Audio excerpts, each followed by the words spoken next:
30,000 কোটি টাকার একটা চেক পাইছি আমরা এখানে।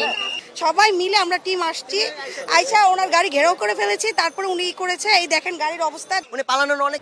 এই মাগরিবের নামাজের কাছাকাছি সময়ে ঢাকা সায়েন্স ল্যাবে ছাত্র জনতা, আপনারা জানেন রাস্তায় ট্রাফিকের দায়িত্বটাও ওনারা পালন করতেছে। মাশাআল্লাহ, ছাত্র জনতা একটা গাড়ি অ্যাম্বুলেন্স ঔষধের গাড়িকে আটকাইছে। ঔষধের গাড়ির ড্রাইভারের লাইসেন্সও নাই। ওনাকে জিজ্ঞেস করা হয়েছে গাড়ির ভিতরে কি আছে, বলতেছে গাড়ির ভিতরে ঔষধ আছে, আবার বলে জামা কাপড় আছে। ছাত্রদের একটু সন্দেহ হলো যে কি ব্যাপার, ওনার কথাবার্তা মতিগতি ভালো দেখতেছি না।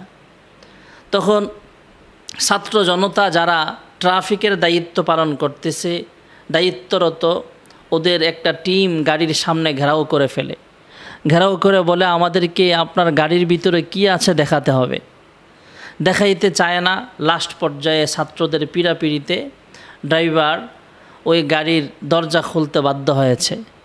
ঔষধের গাড়ি খুইলা দেখে হাজার হাজার কোটি টাকার মাল, 3,000 কোটি টাকার একটা চেকই পাওয়া গেছে।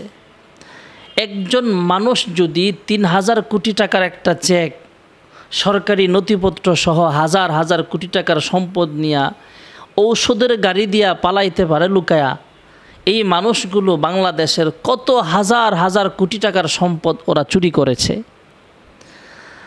আসলে এই বাংলাদেশ যদি ইসলামী রাষ্ট্র হতো, কোরআন সুন্নাহ অনুযায়ী শাসন হতো, তাহলে এই চোরদের প্রথমে হাত কাটা যাইত। আমরা বর্তমান সরকার যারা তত্ত্বাবধায়কের দায়িত্ব পালন করছেন, আমরা চাইব এদেশ যেন দুর্নীতিমুক্ত হয়, চোর মুক্ত হয়। হাজার হাজার কোটি টাকা যারা চুরি করেছে এদেরকে অ্যারেস্ট করে আইনের আওতায় আনা হোক, শরী এবং দেশের সংবিধান অনুযায়ী তাদের বিচার করা হোক, যাতে করে ভবিষ্যতে কেউ দেশের সম্পদ চুরি করতে না পারে। এভাবে চুরি করে আমাদের অনেক এমপি মন্ত্রীরা দেশ থেকে পালাইছে। সুইস ব্যাংকে সহ বিভিন্ন ব্যাংকে, বিদেশি ব্যাংকে ওদের হাজার হাজার কোটি টাকার সম্পদ। ওই দিন আমার এক মুহিব্বিন বলতেছে, হুজুর আমাদের এমপি মন্ত্রীরা এত পরিমাণ টাকা বিদেশে পাচার করে যে 14 গোষ্ঠীও যদি বৈশা বৈশা খায় তাহলেও সে টাকা ফুরাবে না, এত টাকা আত্মসাৎ করেছে।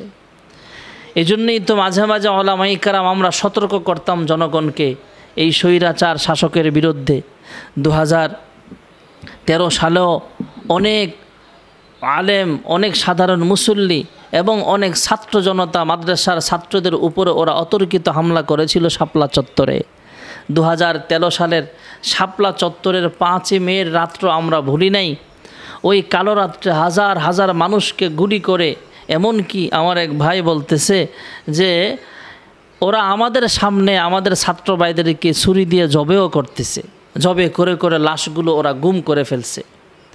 এজন্য আসুন আমরা তত্ত্বাবধায়ক সরকার যারা আছি, আমরা সম্মিলিতভাবে উলামায়ে কেরামদের পরামর্শ নিয়ে চলি এবং এই স্বৈরাচার যারা এখনও বাংলাদেশে আছে এর বিচারের আওতায় আনা হোক।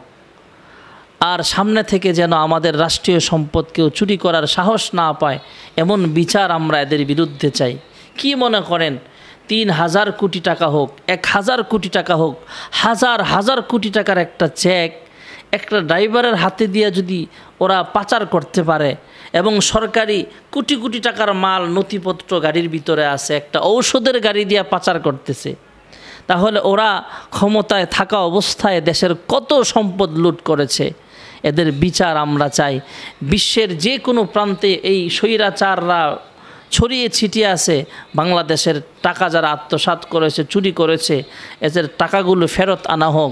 তাহলে আমাদের ইনশাআল্লাহ আমাদের দেশের অর্থ সম্পদ আবার ফিরে পাবে, আমাদের দৈনন্দিন জিনিসপত্রের দামও কমে যাবে। আল্লাহ তাআলা আমাদের দেশটাকে বিভিন্ন শত্রুর কবল থেকে হেফাজত করুক এবং যারা স্বৈরাচার আছে, জালেম আছে, এদেরকে আপনি হেদায়েত দান করেন। আল্লাহ তাআলা আমাদের এই স্বাধীন 2024 সালের দ্বিতীয়বার স্বাধীন এই বাংলাদেশের সার্বভৌমত্ব রক্ষা করে চলার তৌফিক দান করুন। আল্লাহর গোলাম যেন আমরা হতে পারি, এই দেশটা যেন কোরআনী শাসন মোতাবেক চলে, আমরা যেন আল্লাহর মুহিব্বিন বান্দা বান্দি হয়ে যেতে পারি। আল্লাহ তৌফিক দান করুন। আমিন। ওয়া আখিরু দাওয়ানা আনিল হামদুলিল্লাহি রাব্বিল আলামিন।